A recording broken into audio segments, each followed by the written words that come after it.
Great. Okay. Well, thank you everybody for turning out to our first event for Climate Solutions Week. And I think this presentation is going to be very informative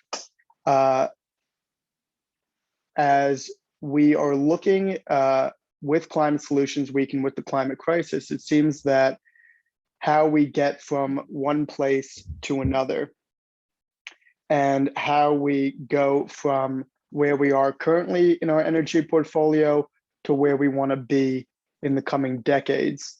And Juan-Pablo Velez has put together a wonderful presentation about how we do that in regard to solar capacity. He is a climate activist and a data scientist with Friends of Columbia Solar.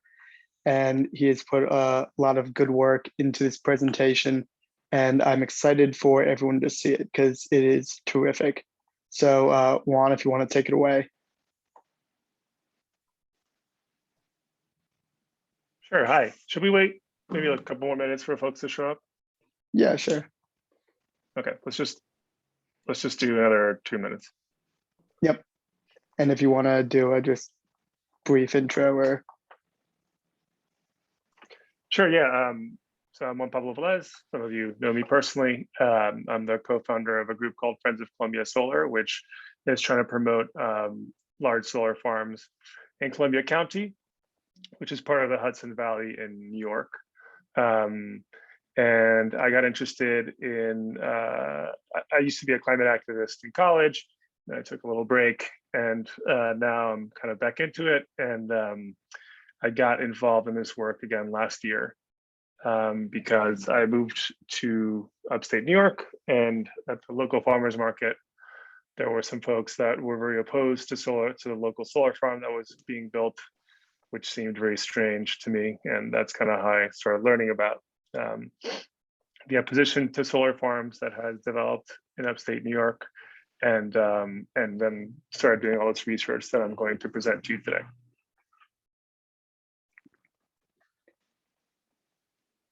Right. Yeah. And we will be putting on the presentation, and then afterward, we'll have it open up for a Q&A. So any questions you might have, just think of them, put them in the chat, and then we can address them afterward.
Okay.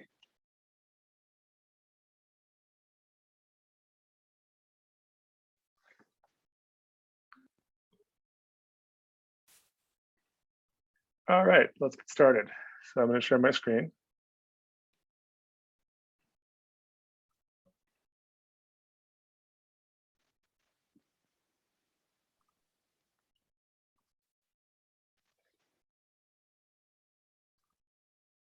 Is that visible to people? Yep, looks good. Okay, so this is the logo for my group, Friends of Columbia Solar. As I said, we support good scale solar in Columbia County in New York. And this talk is going to be all about how much solar power we need to build in order to totally decarbonize the state of New York by 2050. So even if you're not from New York, this will give you a concrete sense for what it looks like for a local region to cut emissions completely, which is what we all need to do worldwide in the next 3 decades. So a few years ago, we passed a really ambitious climate law in New York called the New York State Climate Act, or the CLCPA. And by law, the state has to reach net zero greenhouse gas emissions by the year 2050, which is what the whole world needs to do to stay under 2 degrees of warming. Above 2 degrees, we're in serious trouble. And to get there, the law says we need to have 100% clean electricity by 2040. So that's in less than 20 years. And then also to electrify all the cars and buildings by 2050. That's not technically a target of the law, but you can't really get to zero emissions without doing that, as we'll see soon. And then interestingly, it also means that the law also mandates that 40% of the investment that we'll have to make to cut all these emissions, that 40% of that investment goes to disadvantaged communities. And you might have heard about the climate legislation that President Biden is trying to pass right now. And it has more or less the same targets as the New York law. The only thing, it's a little more ambitious on clean electricity by 2035. And the reason it looks so similar is because it was actually modeled on New York's law.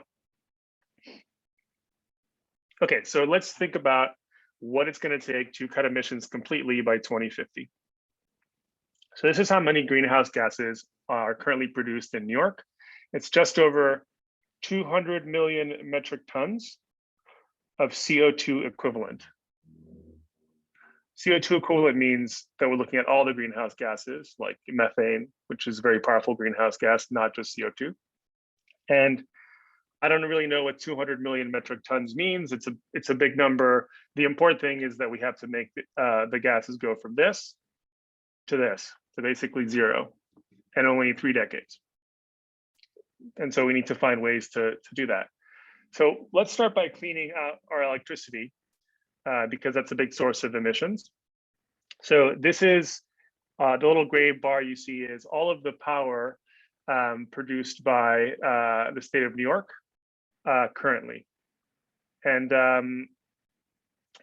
it's about 140, it's about 140, it's about 100,000 gigawatt hours of electricity, which again is just some big number. But what this is literally like every time that anyone turns on the light in New York, or every street light, or all the electronics, all the power that is produced everywhere in the state is represented by this gray bar. And about 30% of it comes from nuclear power plants that are still running. They're quite old, and some of these might be closing soon. But a fourth of the power comes from dams. We have a lot of dams in New York State. Only 5% comes from wind and solar. So it's a really small amount. And the rest, little under half, comes from natural gas plants. Not coal plants, thankfully, those are very polluting, but natural gas plants. So those are the ones that we need to get rid of, because that's the dirty stuff. So what it means to hit that first target of 100% clean electricity by 2040 is to go from this situation to this situation.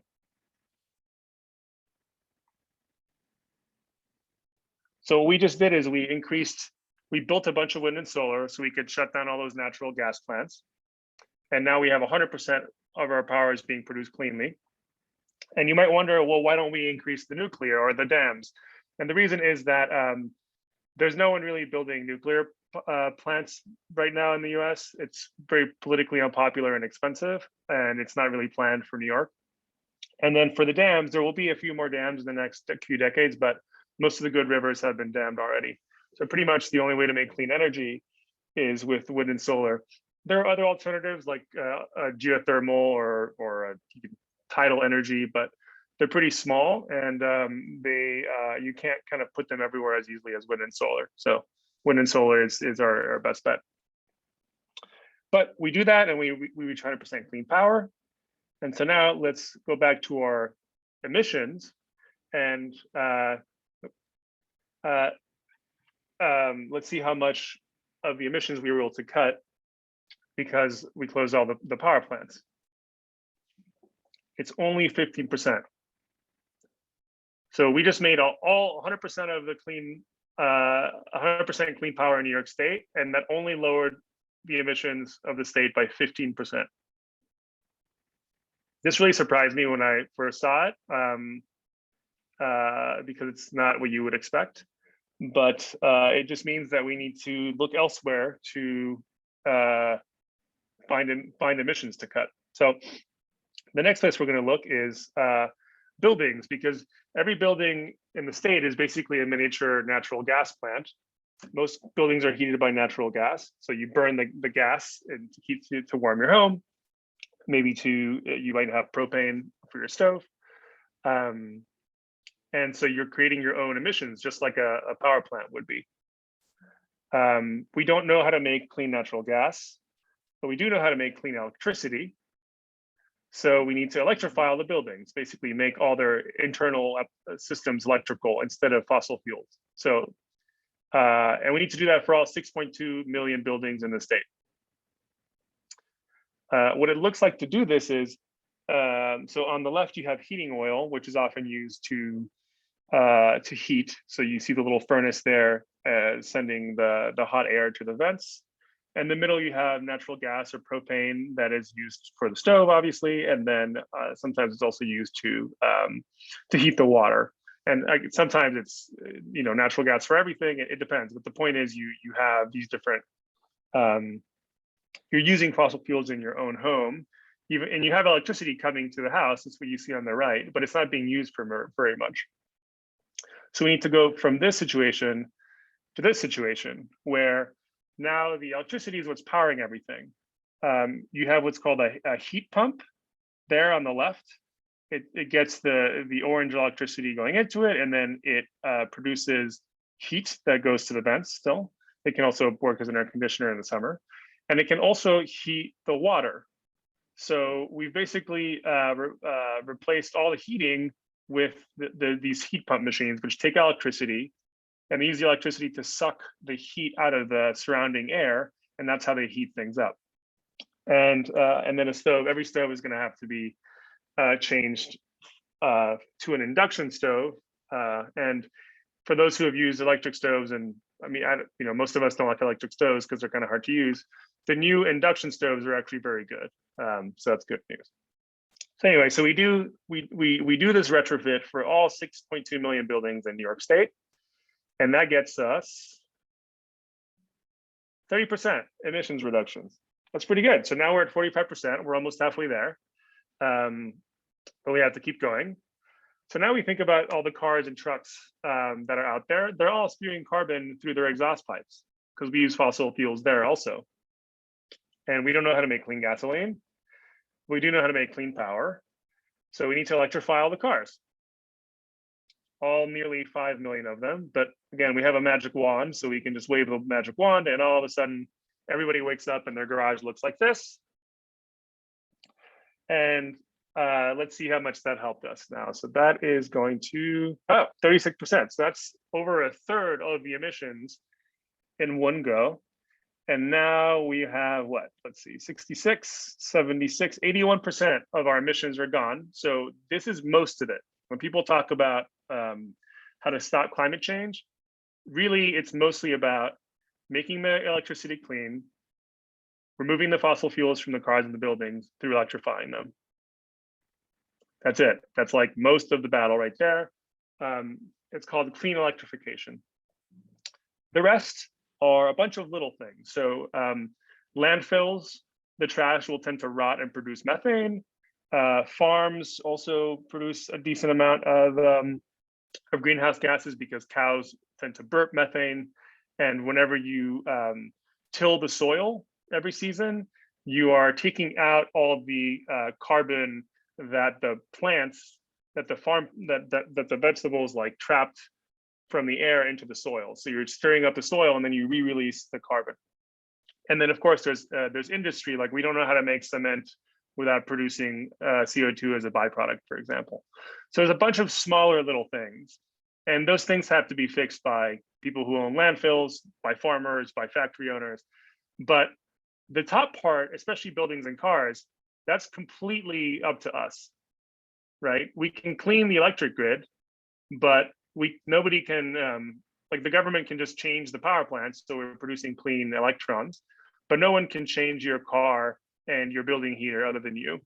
So you and I directly control 2/3 of all the emissions in the state. And it's a little bit different state by state and in Europe, but it's roughly similar. Okay, so we basically have most of the climate problem solved already. There's only one problem, which is that when we electrified everything, this is the amount of extra electricity that we now need in order to charge all those cars. And then this is the amount we need in order to run all that building heating. So we've more than doubled the amount of electricity that we need to produce.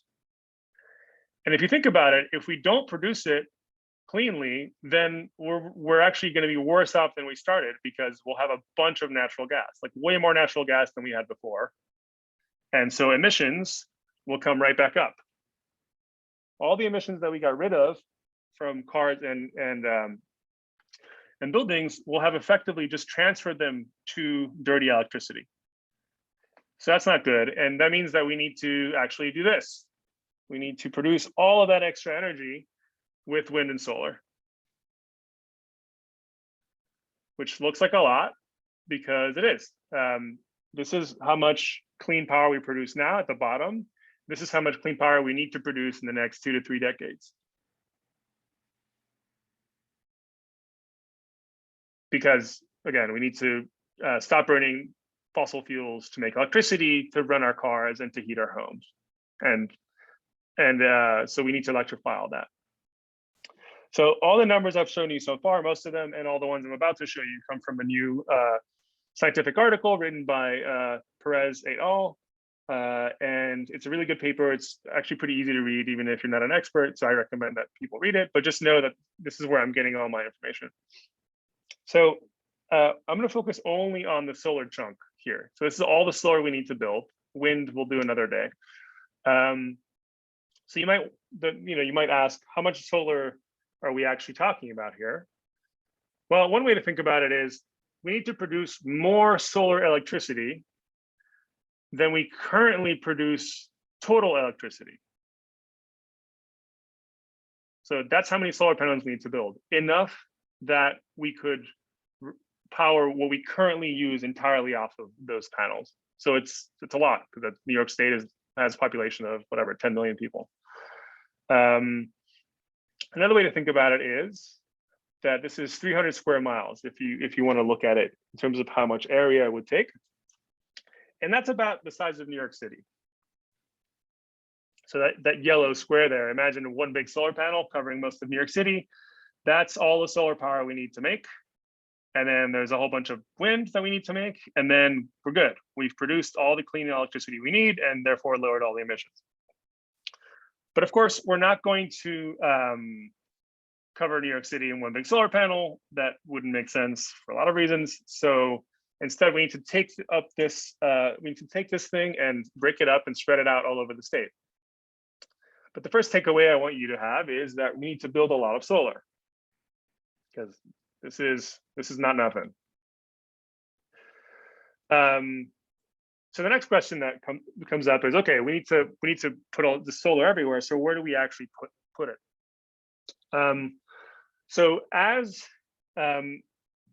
solar farms have started to be built in the countryside, you've had a lot of people who are against it, and they say, look, solar farms are industrial, and so they should go in industrial areas, or they should go on land that they shouldn't go on farmland. They should go on land that has been previously touched, so what are called brownfields. And so we're going to look at some brownfields, specifically the landfills, so like all the dumps in the state. You can cover them in panels once they've been covered over.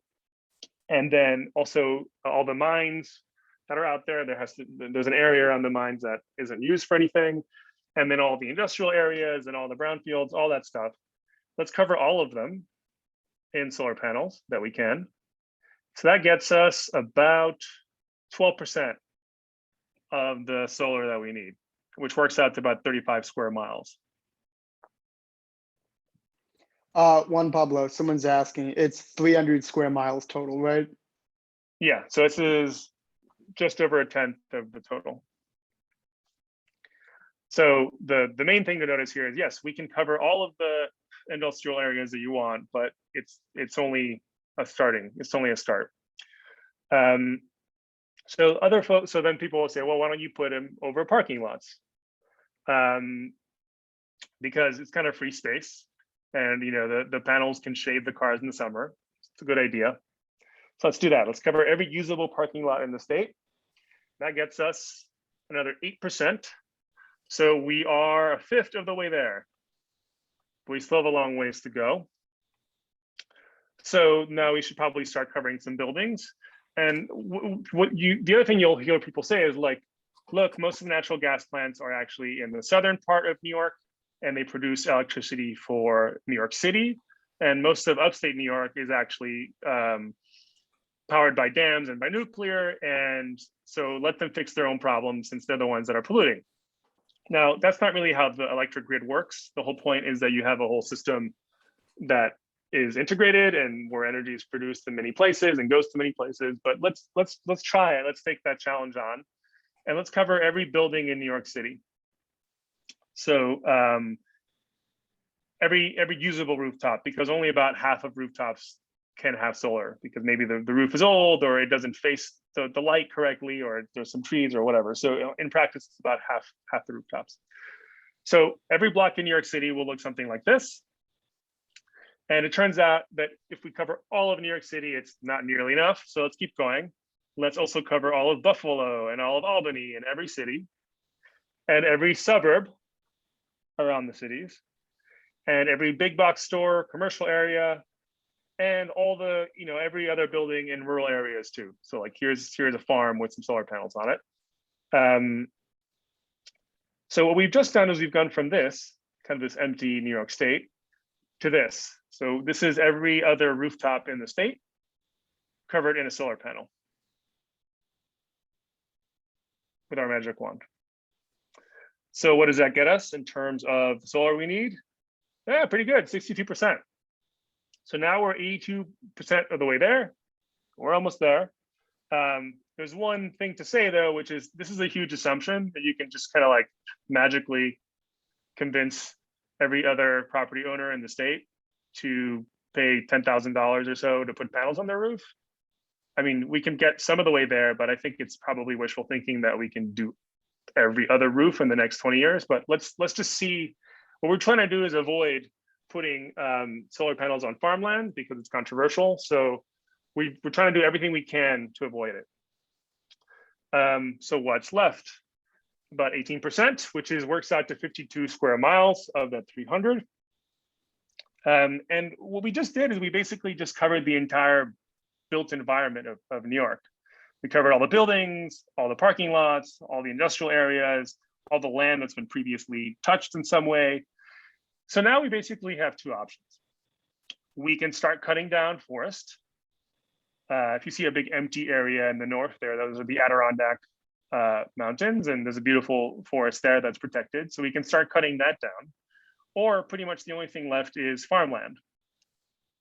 And farmland is very general. It can be like actual crops, or it can be where cattle are, it can be kind of shrubland that isn't actively being used. That's what I mean by farmland. So what we see is basically, no matter what we do, about 20% of all the solar we need to build has to be in rural areas. And then some people start to get nervous here because they're like, well, what about food? If we start putting solar panels all over the farmland, then won't we run out of farmland to actually plant food? And there's a lot of people in the Hudson Valley, especially, that are very proud of all the local food that happens. And so we'd like to avoid that. Thankfully, though, it turns out that, so there's about 12,000 square miles of farmland in New York State. And the 52 square miles that we need to build is only 0.4% of all that farmland. So that means that we're really talking about a tiny fraction of the farmland. So like right off the bat, there's not really a conflict there. And moreover, solar isn't what's driving all the loss of farmland, which is happening. New York is losing farmland, as you'll see. This is Columbia County. So I'm about to go through the different counties in the Hudson Valley. For those who are not very familiar with New York, you've got the city, and then you've got this beautiful valley just north of it that you can drive through for 3 or 4 hours, and it's got about 8 different counties. So I'm gonna show you what's been happening to the farmland in those counties.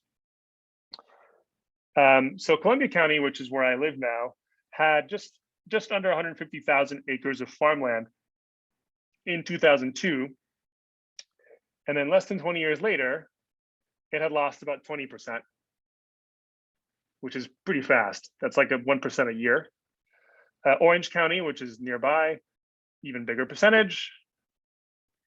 And it looks very similar for the rest of the counties. They've all lost between 10 and 25% of their farmland just in the last 20 years alone. So that's happening before solar came along. And it's happening because pretty much it's hard to be a farmer in New York State. The economics are very difficult. So if anything, what solar could do is give farmers steady income by taking a part of their land and having this kind of new cash crop of solar panels. That'll give them steady income so they can keep farming on the rest of the land.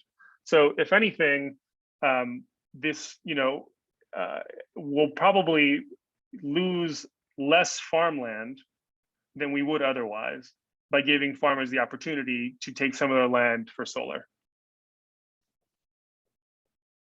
Okay, so we've been talking about things very abstractly. We've been saying, okay, we need this big chunk of electricity to come from solar farms, and we've covered the whole built environment. We have most of what we need, but how many solar farms are we actually talking about in rural areas? How many do we need to build? Well, let's build them and find out. So this is an example of a solar farm. This is the one that's being planned for my town of Kopek. And the yellow area are the actual panels. The black line you see is the fence around the solar panels. There's a little football field there in kind of the top left. So to give you a feel for the scale of this. So it's fairly big. It's kind of a middle-sized solar farm. And if you were to drive by it, it would take you maybe 5 minutes to go all the way through it. The blue part is some wetlands. It's not actually a lake. It's just what kind of swampy areas. And then the red line you see is the electric cables that actually connect the panels together. But in any case, this is an example of a rural solar farm that's being planned. And it's 60 megawatts, which just means that it can produce 60 megawatts of electric power. And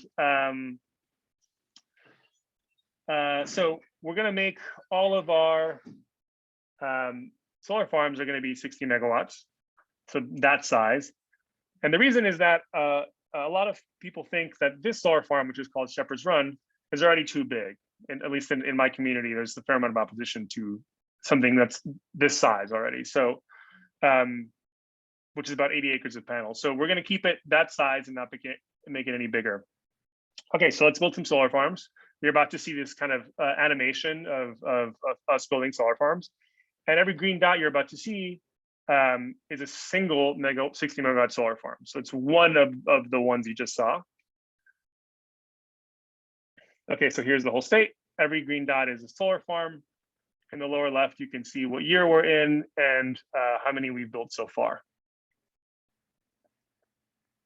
And we're going to go up to 2050. Okay, so it's 10 years in the future now, 2030, and we built about 140 farms and counting.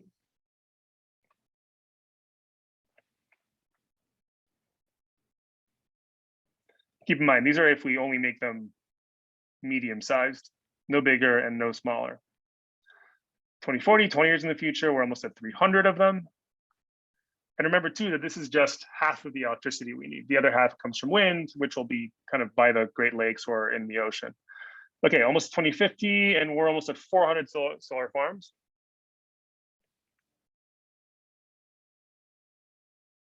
And there we go. So we just built 461 solar farms. And didn't build them in urban areas. We only put them in farmland that was within 2 miles of the transmission grid, which are the big power lines, because they need to be close to what's called a substation, which is a way to hook into the transmission lines. Otherwise, it can't move electricity around. So that was a simulation you just saw. The dots were placed randomly in those kinds of areas. And I'm not saying we should actually put these things in random places, but that's just to give us a sense of the scale that we're talking about. So we just built hundreds of these solar farms, and we finally have all the solar we need. So we did it. We just solved climate change for New York State. There's only one problem, as you knew this was coming, which is that towns across the state are beginning to make 60 megawatt solar farms illegal. So what's called utility scale or grid scale, those kind of bigger ones. For instance, in my town, there's a law that says that there can only be 10 acres of solar panels for every parcel, like every piece of property. And so that's the much smaller scale. Now we're talking about something called community solar, which is around that size. We're talking, like maybe like 10 to 20 acres maximum of panels, not 80. So we're talking the community solar farms are kind of a category of solar farm that can only be up to 5 megawatts, not 60. So it's basically 10 times smaller, right? So this is what we built now. There's a lot of dots because 460 solar farms is a whole ton of them.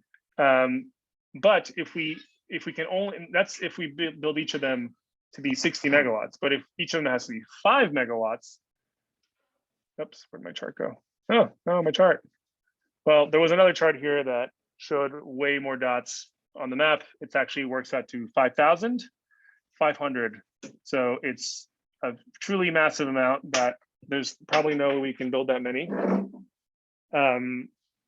And that's the point being that if towns keep passing these restrictive laws, then they're going to make the problem even harder. So the third takeaway is that we need hundreds of the solar farms to be grid scale, meaning big, meaning not 5 megawatts. And to pull off that 461, we need to build one farm a month, every month, for the next 30 years. So I'll let that sink in a little bit. Are we actually on pace? Well, this is what we need to get to. This is how many we approved in the last 6 years. This is how many we built. None of the ones that were approved have been actually built yet. So that means that we're approving one solar farm a year. We need to be building one a month if we can't make them any bigger than 60 megawatts. That means we need to go 10 times faster than what we're doing now. So are we on pace? Not even close. And we probably need to make a lot of the solar farms bigger than 60 megawatts because building hundreds of solar farms is probably too many. So if we make them all 600 megawatts, then we only have to build like 40 of them. And now that's much more reasonable. And also that exists. Like an actually big solar farm is in the hundreds of megawatts, not 60. And then, like I said, we need to pick up the pace. But the reason it takes so long to make these things, the biggest obstacle, so some people might look at this map and be like, oh my God, that's just so much clean energy. Is this even possible to do? And the answer is yes. Solar power is now far and away the cheapest kind of energy. And many markets, it makes more sense if you own a coal plant, you will make more money by shutting down your coal plant and instead building an equivalent number of solar panels. And that's how much cheaper it is. And the technology is there. So there's nothing stopping us technologically from doing this. It is completely doable. We also have to upgrade the transmissions grid, but these are all problems that we can solve. And again, if we make them bigger, we only have to build a couple dozen and we're done. It's really not that hard. We've done much bigger things before. So it is doable. The biggest obstacle is not the amount of solar we need to build, it's local opposition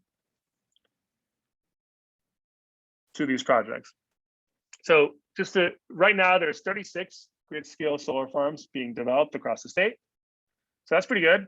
That's like, we need 400 of them. We already have almost a 10th kind of in development. And these are not all 60 megawatts. Some are bigger, some are smaller, but that's a good amount.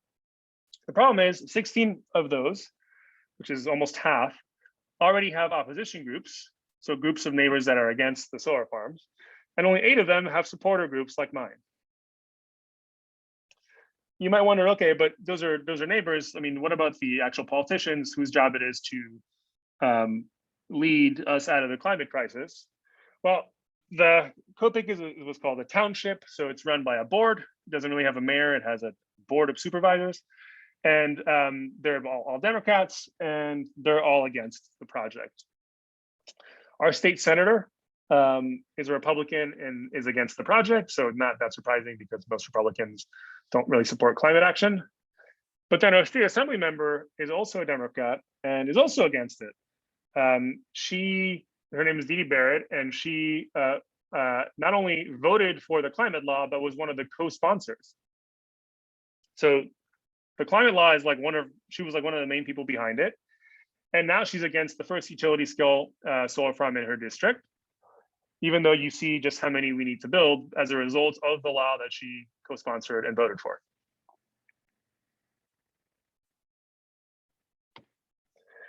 So what can these opposition groups and elected officials really do to stop solar farms, though?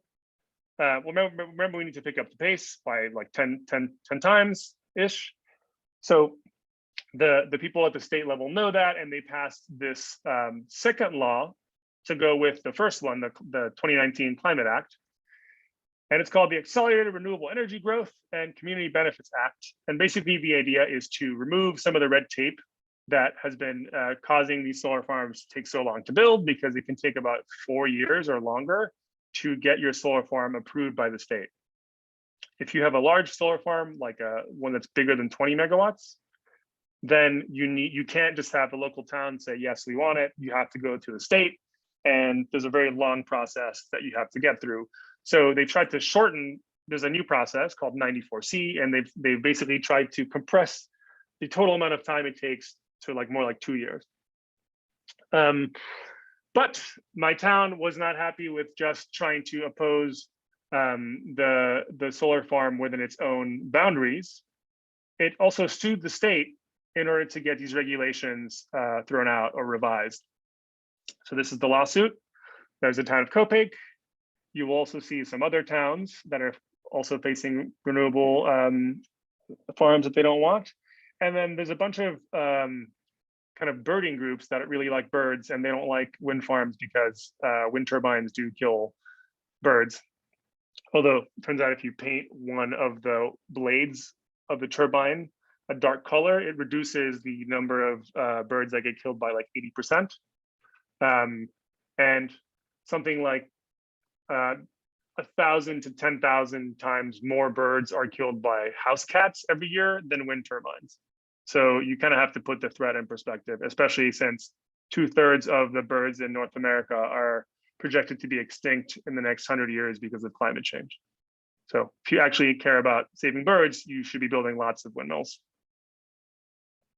Anyway, before takeaways, we need to pick up the pace, not slow it down with lawsuits. I will say, thankfully, that just last week or a couple weeks ago, the judge ruled on the lawsuit and shot it down. So the regulations survive, and the state has continued to process these permits to get these solar farms out faster. But this is not the last you're going to see of the opposition. And so the main reason I'm doing this talk is just for people to understand why exactly we need these things to begin with, because what you hear from most people who are against the solar farm in my town is, no, of course we need to do something about climate change. I absolutely support solar. It's just too big for my town. Which if in your head you can just cover a few, industrial areas and a couple of Walmarts, and then you build all the clean power you need, then of course that sounds totally reasonable. Like, why put it in a nice community with good farmland if you can just solve the problem a different way. But like, as you saw, like there's absolutely no way to get there without hundreds of very large solar farms, or dozens really would be ideal. And same thing for wind. There's going to have to be some wind is going to be offshore, which means it'll be far enough into the ocean you won't be able to see it. But others will have to be in somebody's backyard, and like that's just the reality we're in right now. If we wanted to have easy solutions to the climate crisis, we should have started 30 years ago. So yeah, I just wanted to kind of give you this picture of now of like what actually happens when climate legislation finally gets passed. Basically what happens is the politics moves from should we do anything to okay, we're doing something, and you tend to have local opposition that starts to bloom all over the place. And these issues are seen from a very local perspective. So it's like, what's going to happen to my community, which is of course reasonable and important, but it has to be balanced with the fact that we need to build these things. And as you saw, there's hundreds of solar farms that have to be built, which means every rural community that is close to the transmission lines is going to have at least one.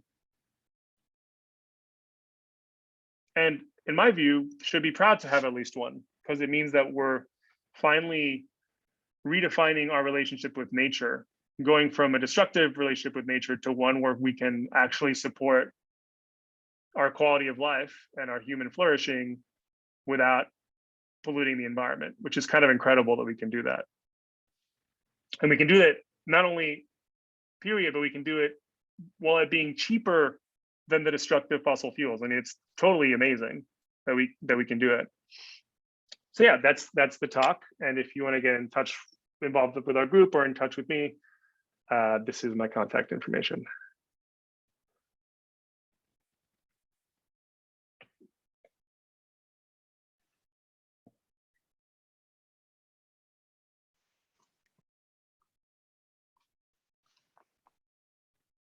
Wonderful. All right. So all right. now we're Thank doing, you. go ahead. All right. So now we are going to open it up to some questions. You can either raise your hand or you can put it in the chat. Okay, we have a stack forming. Mana, if you'd like to go first, and then we can move on to someone's question from the chat.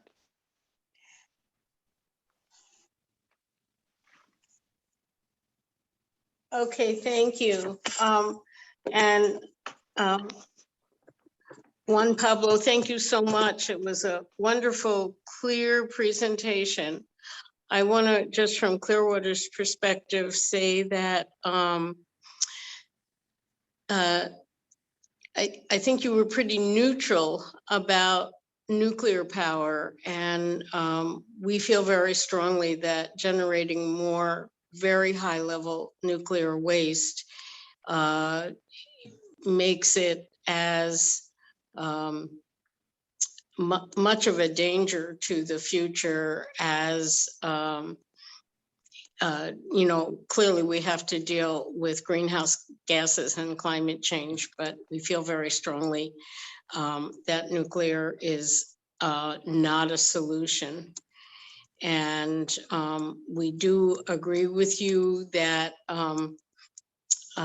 the municipalities are going to be deeply involved. And I just want to let folks know that we're working with Scenic Hudson to teach municipalities where are good places, good to excellent places for solar, other renewables and storage, and what areas should be avoided or handled in a special way, as you described for agriculture, but what areas need to be avoided and protected, and what areas would be good if the grid were extended. Going from a system that was centralized generation, one-way system to where the loads, where the use was, to a two-way system. And so grid redesign is also an important component. I just wanted to add those couple of notes. And if anyone is interested in working with the solar mapping project. It's underway now with 15 municipalities, and we hope to increase that and repeat it 4 times a year. So reach out to Clearwater if you'd like more information on that. Thank you. Okay, thank you. Okay, we have another question in the chat from Andrew. How can ordinary citizens sway public opinion to sway local opposition into supporting use of solar panels on these farmlands?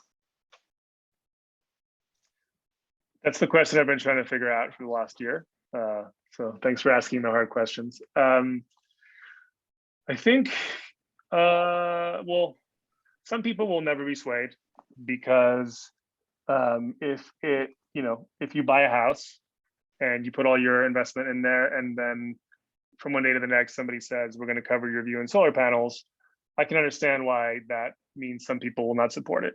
I mean, it's just kind of human nature.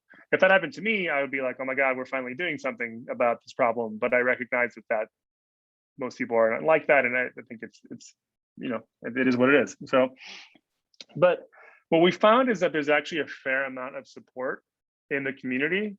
It's just a lot less visible and a lot less mobilized than the opposition.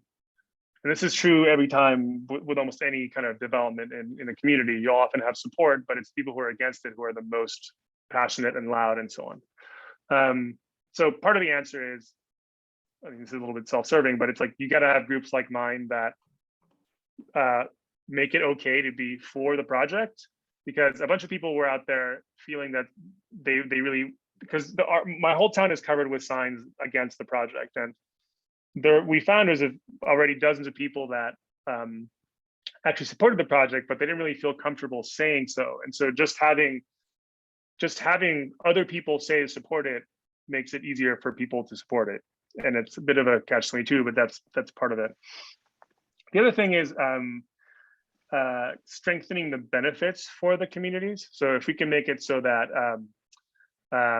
people automatically get cheaper electricity when a large solar farm comes to their neighborhood, or they get more property tax dollars, then that's also a good thing. And there's been you do get more tax dollars currently, but under state law, you don't automatically get cheaper power. So there's some people who are like, well, look, if there's something in it for the town, then yeah, let's do it. And so you can, for those kind of people, you can get their support by strengthening the benefits. And then there's another group of people who, especially people who care a lot about climate change, who will start to support it if they just understand the context better, which is what I provided today. Because it's just really surprising when you learn about the scale of what we need to do. It stops being like, oh, maybe you can't go somewhere else. Maybe everybody has to do their own part. So that's the best I got. Yep, it's very reminiscent of affordable housing fights and other types of developments. Someone in the chat asked if we could provide the link to the Perez et al. Article. We can send that out after with any other additional information that Juan-Pablo thinks is pertinent. Terry, go ahead. Yes, there seems to be a movement lately to put up solar panels in commuter parking lots, some commercial buildings, other parking lots. How could that movement be enhanced? And what about the idea of trying to get developers or putting in new building codes that when new commercial buildings go up, they should have solar panels on them? Those are all great ideas. There should be a lot more solar panels on commercial buildings and on parking lots. As you saw from the talk, if we do the best possible job on that, it still doesn't get us all the way there, but we need everything we can get. So I'm not as familiar with the obstacles to why that's not happening as much. I mean, a lot of times it's just money. So if things can be subsidized, then you'll see more of them.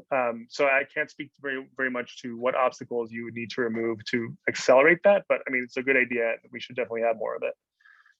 As far as building code updates, building codes are tough because they're really town by town. So you have to have every town, and there's 932 of them in the state, has to change their own building codes.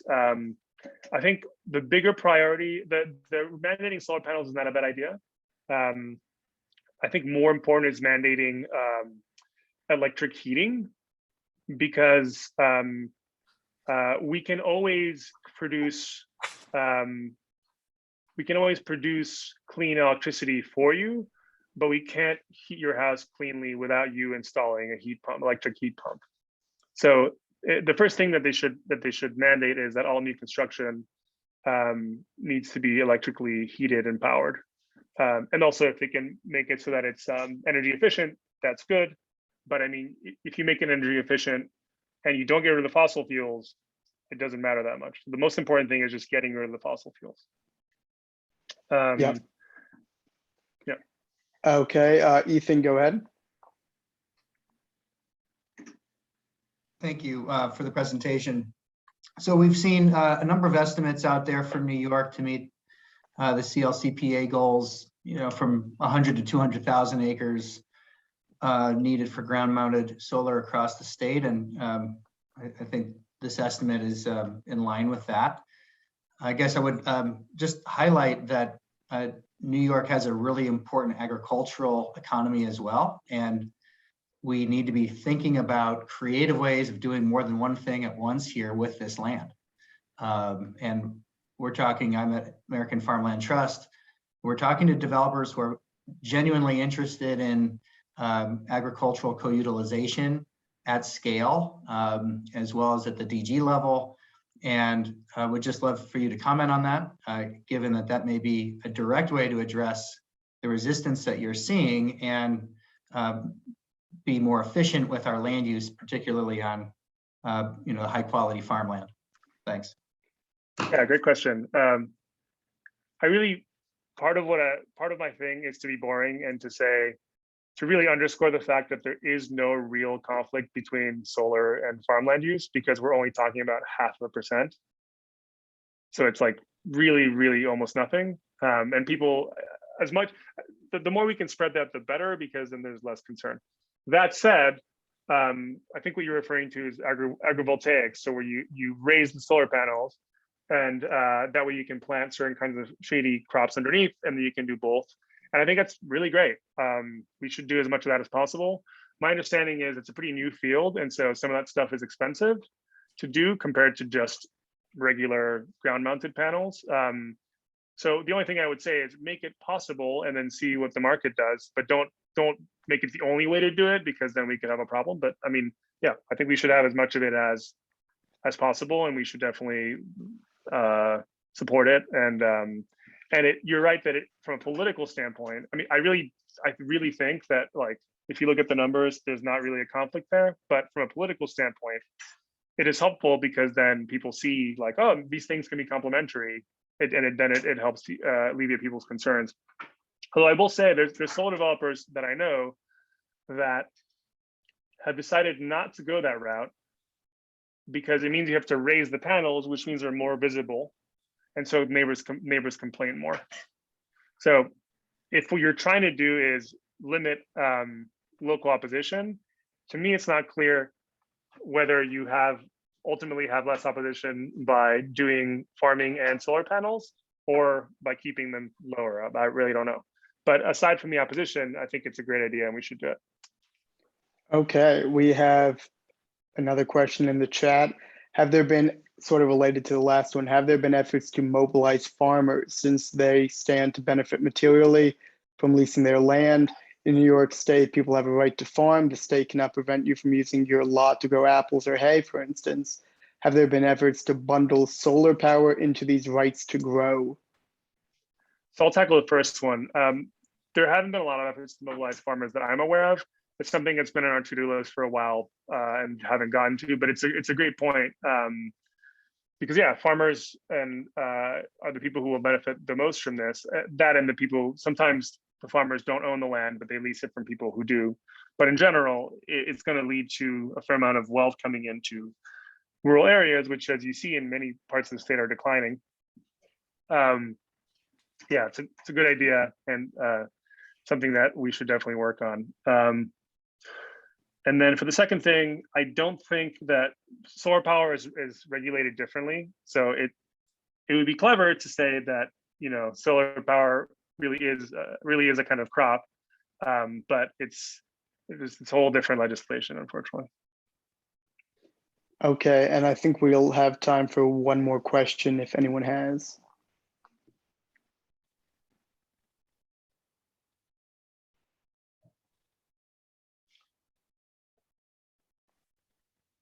Okay, well, I think we're good to go then. Thank you so much, Juan-Pablo, for good presentation, and we'll be sending out links and any other materials that was used in the presentation that we think would be of benefit to people. Thank you so much. I'll send out the slides in case folks want to look over them again. Great. Thank you so much. Thank you.